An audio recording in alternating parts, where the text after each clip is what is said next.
الرحيم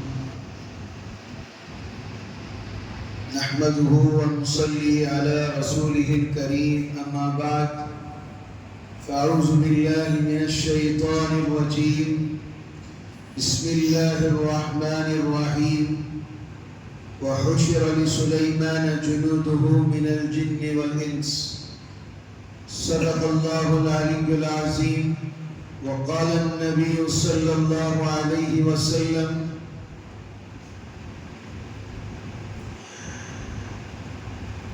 الصلاة عماد الدين أو كما قال النبي صلى الله عليه وسلم قال رب اشرح لي صدري ويسر لي أمري واحلل عقدة من لساني يفقه قولي اللهم صل على محمد في أول كلامنا اللهم صل على محمد في أوسط كلامنا اللهم صل على محمد في آخر كلامنا. برادران قوم و ملت، عزیز بزرگوں اور دوستوں، اللہ تعالیٰ کا بڑا ہی کرم و احسان و فضل ہے. اللہ کے کرم اور توفیق سے الحمدللہ آج 21 پارے مکمل ہو گئے. جنہوں نے ہمت دکھائی اور اللہ کے دربار میں کھڑے رہے، پیر کے درد کو درد نہیں سمجھا، سستی نہیں برتی، تراویح کو تراویح سمجھا، یقیناً وہ ثواب کے اور اجر کے اللہ تعالیٰ ضرور اللہ عطا فرمائے. اب کیا ہے، 10 دن 13 دن بچے ہوئے ہیں جس کے اندر پون پارا یا آدھا پارا 1 پارا پڑھا جائے گا. میں نے حضرت سلیمان علیہ السلام کا تذکرہ اس آیت کے اندر کیا. اللہ تعالیٰ کا فرمان ہے، میں نے ایک ایسا نبی حضرت سلیمان علیہ السلام کے اس سے سنا ہوں، ایک نبی ایسے بھی گزرے ہیں، اللہ نے ان کو ایسی حکومت سے نوازا تھا کہ ہر پرند چرند درند، پرند کہتے ہیں ہوا میں اڑنے والے، چرند کہتے ہیں گھاس پھوس کھانے والے، درند کہتے ہیں ہر چیز کو پھاڑ کر درندگی کے ساتھ کھانے والے، جیسے شیر ہوتا ہے، جنگلی جانور اسے کہا جاتا ہے. حضرت سلیمان علیہ السلام کی حکومت جانوروں پر ہی نہیں، انسانوں پر ہی نہیں، بلکہ جنات پر بھی تھی، اور جنات پر ہی نہیں، فضاؤں پر بھی اللہ نے حکومت دے دی تھی، ہر چیز پر حکومت تھی. ایسے نبی گزرے. ایک وقت کا واقعہ لکھا ہے کتابوں کے اندر، حضرت سلیمان علیہ السلام نے ایک پرندے کا ذکر آتا ہے، ہدہد ایک پرندہ ہے. اس پرندے سے کہا کہ جاؤ پانی کہاں ہے وہاں تلاش کر کے لے کر آؤ.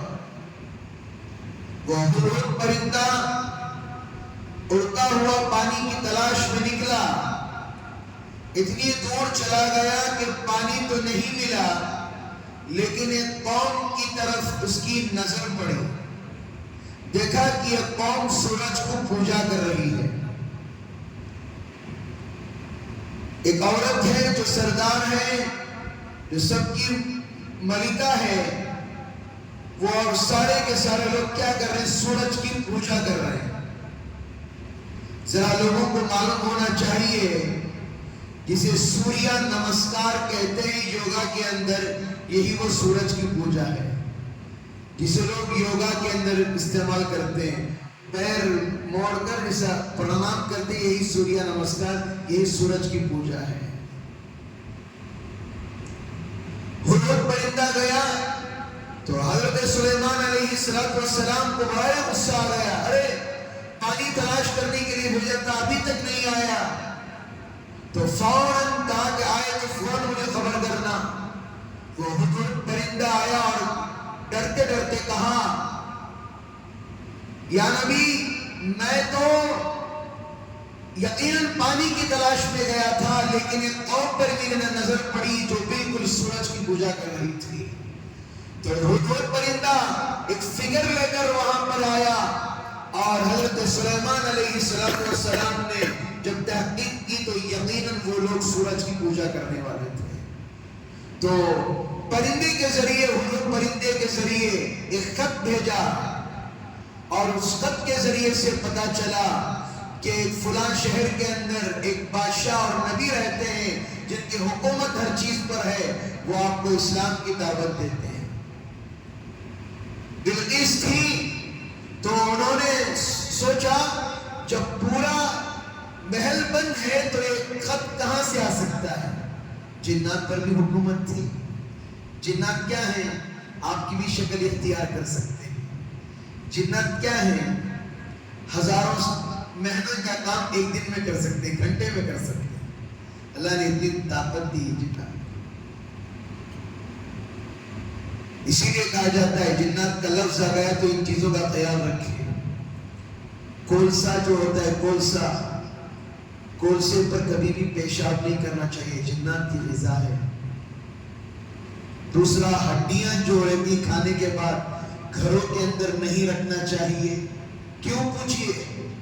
ہڈیاں جو ہوتی ہیں گھروں میں رکھنے سے کیا ہوتا ہے؟ بلا قسم کے یہ نحوست آتی ہیں۔ کیوں نہیں رکھنا چاہیے؟ جب ہم گوشت کھا کر ہڈیاں ختم کر دیتے ہیں، اللہ تعالیٰ ان ہڈیوں کو دوبارہ گوشت لے کر آتے ہیں، اور وہ کتے کی شکل میں، بلی کی شکل میں جنات اگر اسے کھا لیتے ہیں۔ جنات کی غذا ہڈی ہے۔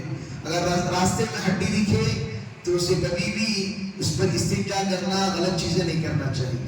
اور تیسرا، احتیاطی کام یہ نہیں کرنا چاہیے، راستے میں کہیں پکنک کو چلے گئی، کہیں سوراخ میں وغیرہ ہوتا ہے جہاں نظر آتا ہے کہ چونٹیوں کا ایک قافلہ ہے، وہاں پر استنجا نہیں کرنا چاہیے۔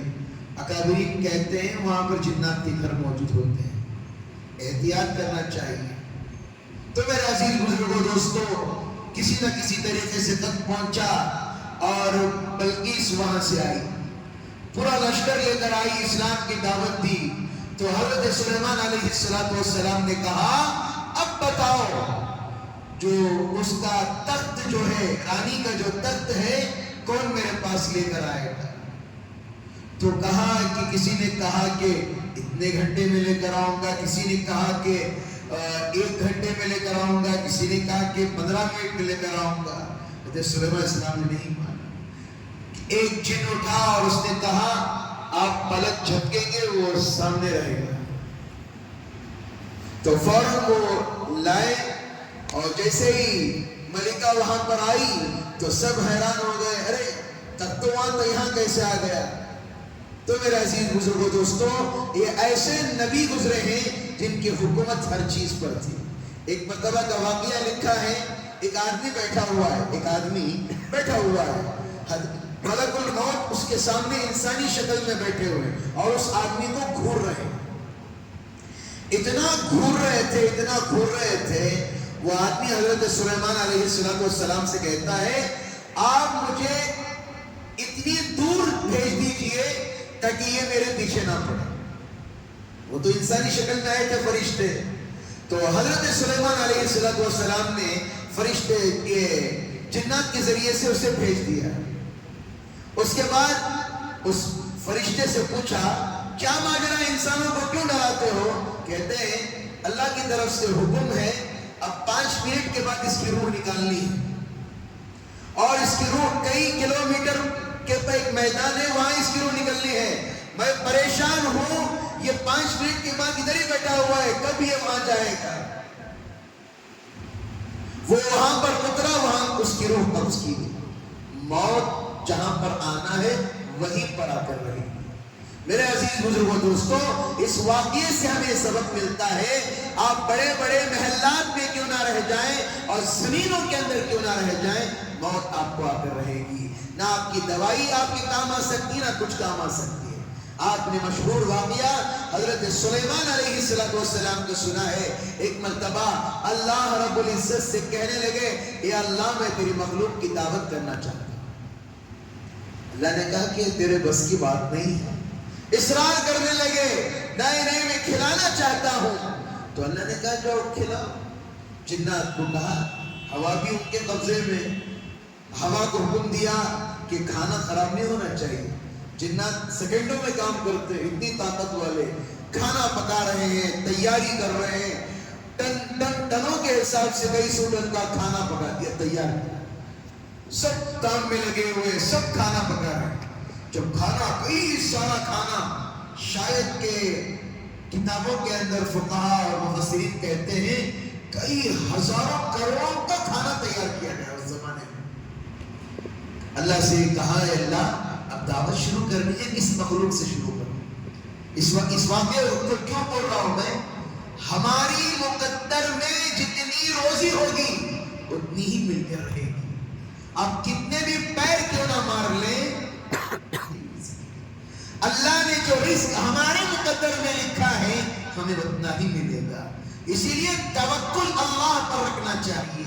کسی کو کھانا بھی کھلا رہے ہو, یہ مت سمجھو کہ میں کھلا رہا ہوں, اللہ نے مجھے ذریعہ بنایا ہے تاکہ میں کسی غریب کا پیٹ بھر سکوں. یہ ارادہ ہوگا, اللہ آپ کو بلند مقام پر چڑھائے. ریاکاری, دکھلاوا ہوگا, کبھی اللہ تعالیٰ آپ کے مال کو بھی قبول نہیں کرے گا, اللہ کبھی آپ کی کوئی چیز کو قابل قبول نہیں کرے گا. تو اللہ سے اجازت کہی تو اللہ نے کہا کہ سمندر کی مخلوق سے شروع کیا جائے. ایک بڑی مچھلی آئی, اس نے اپنا منہ کھولا. حضرت سلیمان علیہ السلام نے جنات کو حکم دیا کھانا ڈالو. کھانا ڈالتے گئے. ایک مرتبہ اس نے منہ بند کیا, پھر کھول دیا, پھر کہا کہ پھر کھانا ڈالو. پھر کھانا ڈالنا شروع کیا اس کے منہ میں. کھانا ڈال رہے منہ بند کرنے کو نہیں بند کرنی مچھلی کو. پھر بند کیا, دیکھا کہ جنات سے پوچھا کیا کھانا ہے, ہو گیا پورا کھانا ختم ہو گیا, پریشان ہو گئے. پھر اللہ سے کہنے لگے یا اللہ تیرا مقابلہ کوئی نہیں کر سکتا, تو ہی سارے جہانوں کا مالک ہے. چونٹی کو بھی رزق دینے والا تو ہے, پہاڑوں کے اندر رہنے والی مخلوق کو بھی روزی دینے والا تو ہے. تو اس مچھلی نے کہا اے سلیمان, اے نبی, ایسے 3 لقمے روزانہ اللہ مجھے کھلاتا تھا, آج تیری وجہ سے 1 لقمہ کم ہو گیا. روزانہ اللہ ایسے 3 لقمے کھلاتا ہے. ذرا سوچ کر دیکھیے, اللہ سے اگر ہمارا اچھا تعلق ہوگا, اللہ سے لگاؤ ہوگا, اللہ ہماری روزی کہیں جانے نہیں دے گا. ہمارا رزق ہمیں مل کر رہے گا. جب مچھلی کی اللہ کو اتنی فکر ہے, پرندوں کی اللہ کو اتنی فکر ہے, ہم تو اشرف المخلوقات ہیں, محمد رسول اللہ کے امتی ہیں, ان کے چاہنے والے ہیں, تو اللہ کے بندے ہیں. اللہ کو ہماری فکر کتنی نہیں ہوگی. لیکن فرق اتنا ہی ہے کہ ہم اللہ کے پاس نہیں مانگتے, لوگوں کے پاس مانگتے. اللہ کے پاس مانگنے شرم آتی ہے, لوگوں کے پاس مانگنے کے لیے ہمیں اچھا لگتا ہے. اللہ والوں نے کہا کہ لوگوں کے پاس مانگنا وہ ٹھیک ہے, اللہ کے پاس مانگنا وہ دعا ہے. اللہ پاک سے دعا ہے اللہ تعالی ہمیں وہ یقین نصیب فرمائے. اللہ سے مشکلات ہو, پریشانیاں ہو, تکلیف ہو, کوئی بھی مسئلہ ہو, اللہ سے رجوع ہوئیے. اللہ ہمارے مسائل کو حل کرنے والے ہیں. دنیا والے 1 گھنٹے کے لیے 1000-2000 روپے دے دیں گے, دنیا والے آ کر کچھ راشن دے دیں گے, دنیا والے چند ہماری ضروریات کو پوری کر دیں گے. کیا کوئی زندگی ہمارا ذمہ ہو جائے گا؟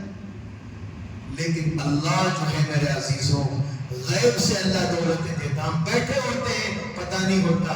اسی لیے آج سے ارادہ اور عزائم ہو کہ ہمارا تعلق کس سے ہو, اللہ سے. ہم دینے والے بنے کریں گے انشاءاللہ. ایک بچوں کا سوال تھا, ایگزام والے بچوں کا, حضرت ایگزام میں آسانی کے لیے کوئی دعا بتائیں. دیکھیے بچے جو بھی ایگزام لکھتے ہیں ان کو چاہیے کہ شروع میں جب پرچہ آئے, جب ایگزام شیٹ آئے تو اس کے پڑھنا نہیں چاہیے, الٹا کر کے رکھ دینا چاہیے. آج کل بچوں کو زیادہ ارجنٹ ہوتا کیا ہے کہ سر نہیں دیکھنا چاہیے. سب سے پہلے اللہ سے مدد لینی چاہیے. صفحہ الٹا کر کے رکھ دینا چاہیے اور اس کے بعد ایک مرتبہ درود شریف شروع میں آیت الکرسی، اگر سورہ قلم یاد ہے تو پڑھ لینا چاہیے، اسکول میں تو اتنی گنجائش نہیں رہتی، آیت الکرسی 3 مرتبہ پڑھ کر اس پرچے پر تھوک کر بسم اللہ بول کے سوالات کو پڑھتے جائیے، اور جو آسان دکھتا ہے پہلے وہ سوالات لکھیں، اس کے جوابات، یہ نہیں کہ شروع سے لکھنا شروع کریں گے، جو سوالات آسان دکھ رہے ہیں وہ لکھنا شروع کیجئے، اس کے بعد مشکل سوالوں کا جواب آخر میں لکھیں۔ اللہ تعالیٰ آپ کو کامیابی دے۔ کوئی ایسی دعا نہیں ہے، بس اسی کا یہی خیال ہے، اللہ سے دعا کیجئے اللہ ہمارے امتحان کو آسان فرمائے۔ ایس ایل سی کے بچوں کے لیے اللہ نے رمضان کے اندر ان کا ایگزام رکھا ہے، تاک آتے ہیں، راتوں میں اللہ سے مانگو، دن میں جا کر ایگزام لکھو، رات میں محنت پڑھو، دن میں ایگزام لکھو، اللہ ضرور اللہ آپ کو کامیابی اللہ عطا فرمائیں گے۔ الحمدللہ۔